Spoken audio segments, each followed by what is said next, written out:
Vamos a hacer el diagrama de un choque, pero ahora vamos a hacer el choque en dos dimensiones. Vamos a tener una masa 1 que se va a mover en el eje X y vamos a tener una masa 2 que se mueve en el eje Y. Luego, ambas masas salen disparadas en dos sentidos distintos y esas masas, la masa 1 va a formar un ángulo alfa con el eje X.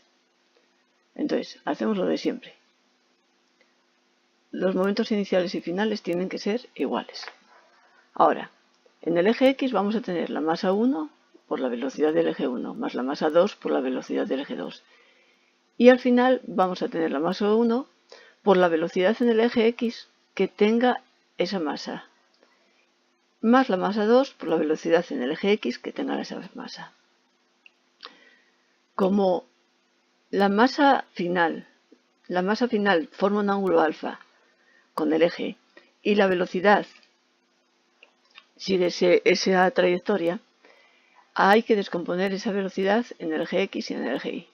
Esa velocidad en el eje X va a ser v'1 por el coseno del ángulo y esa velocidad en el eje Y va a ser v'1 por el seno del ángulo. Eso lo sustituyo aquí. Entonces tengo la masa 1 con su velocidad en el eje 1 más 0 y al final voy a tener la masa 1, su velocidad en el eje X más la masa 2, la velocidad en el eje X. Y lo mismo haré en el eje Y. Masa 1, v1i más masa 2, v2i, igual a m1, v'1i más masa 2, v'2i.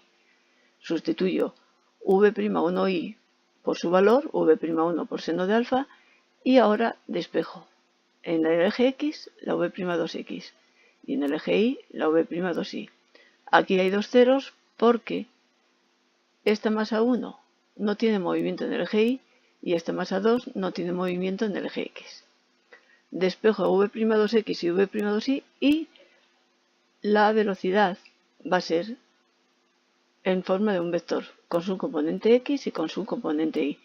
Podemos hallar el módulo como la raíz cuadrada de esos componentes al cuadrado y luego el ángulo que forma va a ser el cociente entre la componente Y y la componente X. Hay otras formas de hacer estos ejercicios, pero digamos que esta es la forma en la que se explica más detalladamente cada tipo de movimiento.